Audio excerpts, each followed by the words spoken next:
बाजार से क्या लाया? मनौती उन्नति पूरी हुई। मनौती के चक्कर में ऐसे पड़ते हैं कि मजार भी नहीं छोड़ते और कहते हैं हम हिंदू हैं, भारत माता भी रोती होगी कि नालायक हो, हमारी संतान होकर कहां गए। अच्छा, मजार के नीचे कोई महापुरुष थोड़ा लेटा है, मजार के नीचे कोई देशभक्त या कोई ईश्वर भक्त थे थोड़ा लेटा है। मैं आपको ये आमंत्रण देता हूं, दुनिया भारत में जितनी मजारें हैं उनका इतिहास टटोलिए, और जब उनका इतिहास टटोलोगे तो आपको पता चलेगा कोई हिंदुओं का कातिल वो था पहले, कोई हिंदुओं का कातिल, तुम्हारे पूर्वजों का कातिल ही लेटा हुआ है वहां।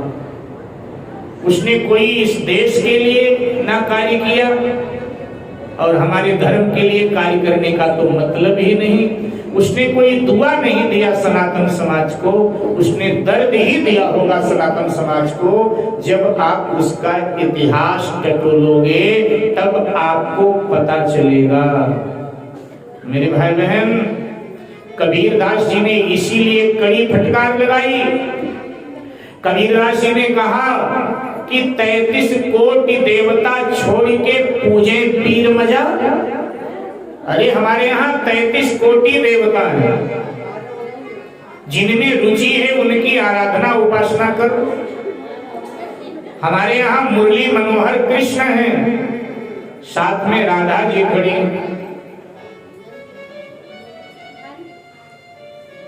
अगर उनमें रुचि नहीं है तो मर्यादा पुरुषोत्तम श्री राम भी खड़े हैं, लक्ष्मी नारायण अनेक रूपों में भगवान खड़े हैं हमारे यहाँ। हमारे ऋषियों ने भगवान के अनेक स्वरूप हमको प्रदान किए हैं। जिस स्वरूप में तुम्हारी रुचि हो उसकी आराधना उपासना करो, जिसमें तुम्हारा मन रच गया बस गया वही स्वरूप तुम्हारा उद्धार कर देगा। जैसे किसी दुकान पर आप साड़ी खरीदने जाती हैं, आप कपड़ा खरीदने जाते हो तो अनेक वैरायटी के कपड़े आपके आगे बिखेर देता है, किसी ना किसी में आपका मन रुच जाता है, आप ले आते हो। जिस स्वरूप में आपका मन फंसेगा वही स्वरूप आपका उद्धार करेगा। इसलिए अनेक स्वरूप हमें हमारे पूर्वजों ने दिए हैं। पुराने जमाने में कुएं से पानी पिया जाता था। कुआं यहाँ आपके गांव में भी होगा या रहा होगा। अब तो कुएं लोग बंद करवा देते हैं, तो कुएं से पानी पिया जाता था।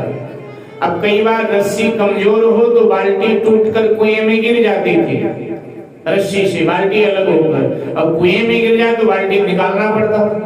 अब बाल्टी निकाले कैसे? तो कई फंदों वाला लोहे का कांटा होता था, इस तरह से जुड़ा होता था ऐसे, तो कई फंदों वाला लोहे का कांटा होता था, तो उसमें रस्सी बांधकर लोहे के कांटे को कुएं में घुमाते रहते थे। किसी न किसी फंदे में बाल्टी फंस जाती थी, ऊपर आ जाती थी।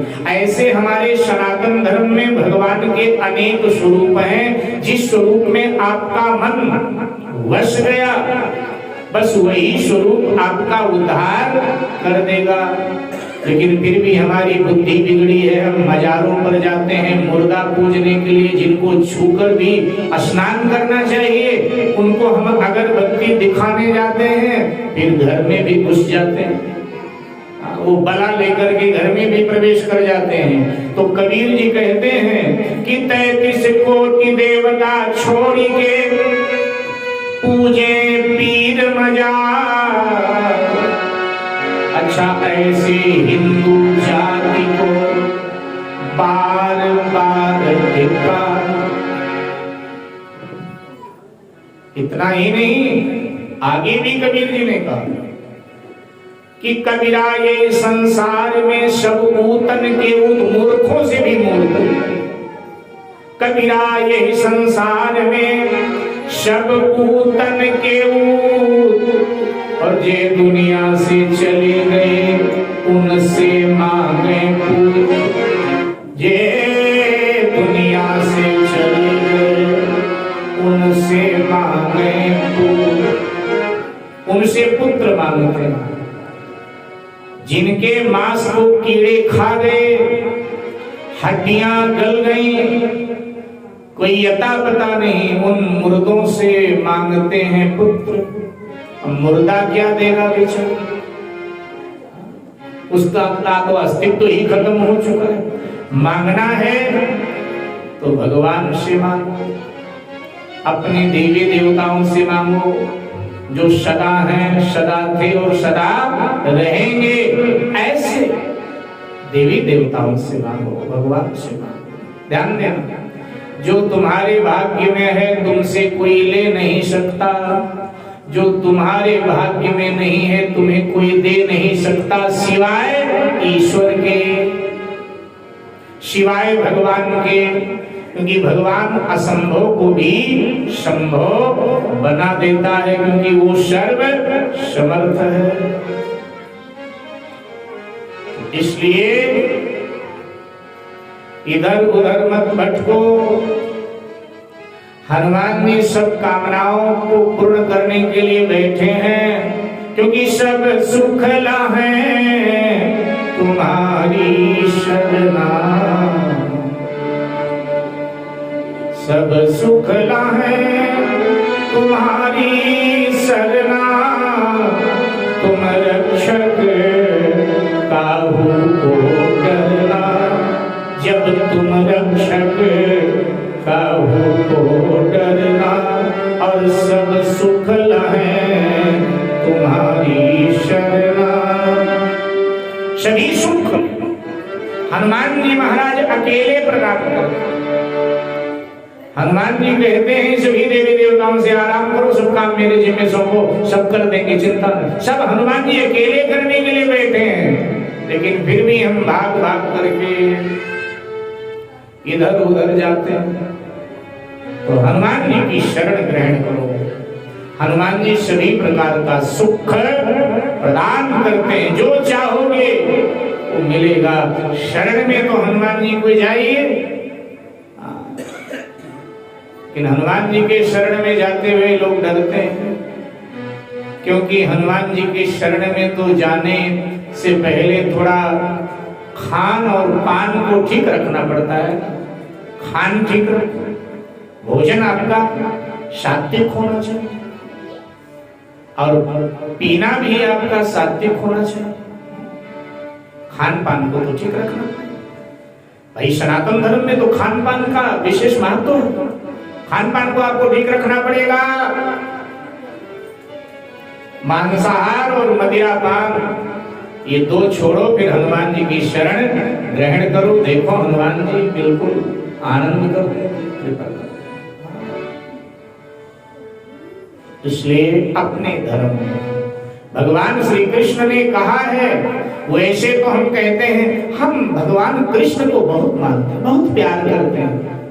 भगवान कृष्ण को प्यार करने से काम नहीं चलेगा। भगवान कृष्ण को मानो और कृष्ण की ना मानो तो क्या कृष्ण जी प्रसन्न हो जाए? हम लोग कृष्ण को मानते हैं, कृष्ण की नहीं मानते। भगवान कृष्ण ने क्या कहा है गीता में? स्वधर्मं मरणं श्रेयः परधर्मो भयावह। अपने धर्म के लिए मरना भी श्रेष्ठ है। अपने धर्म के लिए मर जाओ वो श्रेष्ठ है, लेकिन दूसरे के धर्म के आगे नतमस्तक होना, ये भय को उपस्थित करने। अरे तुम्हारे पूर्वजों ने गर्दन कटा दिया, लेकिन कहा कि अपने धर्म के आगे ही झुकेंगे, दूसरे धर्म के आगे हम झुकेंगे। और जब हम जाकर के मजार पर बड़ा माथा पटकी करते हैं, कहीं तो इतर ले जाकर के मलते हैं मजार पर। किस पे मर रहे हो? मजार, बड़ी सेवा।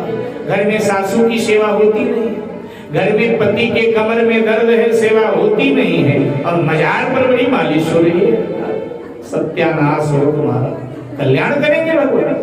हाँ नहीं, अपने धर्म में स्थिर रहो भाई, मुर्दा मत पूछो। और ध्यान देना, एक बड़ी खरी बात कह रहा हूं। हो सकता है कुछ लोग मन ही मन गालियां भी दें कि आज क्या हो गया शास्त्री जी, लेकिन ये पक्की बात बता रहे। जिनको यकीन ना हो, आप सबकी बात बस की बात नहीं। और यहाँ पुरुष बैठे हैं गिनती के 4, तो घर के लड़कों को, यंग लड़कों को बताओ कि जरा शास्त्री जी कथा में बता रहे थे, बेटा तुम जरा पता लगा के बताओ। वो लड़के पता लगा लेंगे। मजारों पर थोड़ा देश बदल करके जाओ, फिर देखो मजारों पर और क्या क्या होता है। 2-4 दिन घुल मिल जाओ। अरे ऊंचा पैजामा पहन लो थोड़ी देर के लिए और गोल टोपी लगा लो। बच्चों को कह रहा हूँ, युवाओं को, ऊंचा पैजामा पहन लो, गोल टोपी लगा लो, दाढ़ी वाड़ी रख लो, थोड़ा कटिंग कुछ विदेशी सा करा लो उन्हीं जैसा, और क्या। फिर 2-4 दिन जाओ, बताए तो हम भी तुम्हारी बरादरी से हैं, फिर देखो तुम्हारे दांत खट्टे हो जाएंगे सुनकर। ध्यान देना। मजारों पर जो मुसलमान लोग काम करते हैं लड़के, उनका टारगेट होती हैं हिंदू लड़कियां, विशेषकर कुंवारी लड़कियां। ध्यान दीजिएगा, कान खोल के सुन लो, मैं प्रमाण दे सकता हूं। कुंवारी लड़कियां उनका टारगेट होती हैं, हिंदू लड़कों का। पहले वो देखते हैं, अता पता उनका मालूम करते हैं, फिर इसके बाद में वो हिंदू लड़कों का वेश बनाकर उन लड़कियों को फंसाते हैं। और फिर क्या क्या कहानियां चलती हैं। फिर बाजार दर बाजार वो बिकती रहती हैं। एक बार फरार होकर फिर वो आती नहीं है लौटकर। मजारों पर ये धंधा बड़े जोरों से चल रहा है। अब कुछ हिंदू जागा है तो थोड़ा थोड़ा कम हुआ है, नहीं इसके पहले तो बड़े जोरों से ये धंधा मजारों पर चलता था। जो विवाहित स्त्रियां हैं उनके भी इज्जत के साथ वहां लूटपाट की जाती। जो बच गई लगभग तो फंस जाती। ये सब होता, ये मजारों पर होता। भेष बदल कर हिंदू युवा लड़के जाएं तो ये सब जान सकते हैं। तो मेरे भाई बहन, ऐसी जगह जाने से पूरी तरह बचना चाहिए। ये हमारे धन को तो लेते ही हैं, हमें धर्म भ्रष्ट भी बनाते हैं। सबसे पहले इनका हमला भी हमारी इज्जत पर होता है, हमारी बहन बेटियों पर इनकी कुदृष्टि पड़ती है। इसलिए इनसे बचना चाहिए।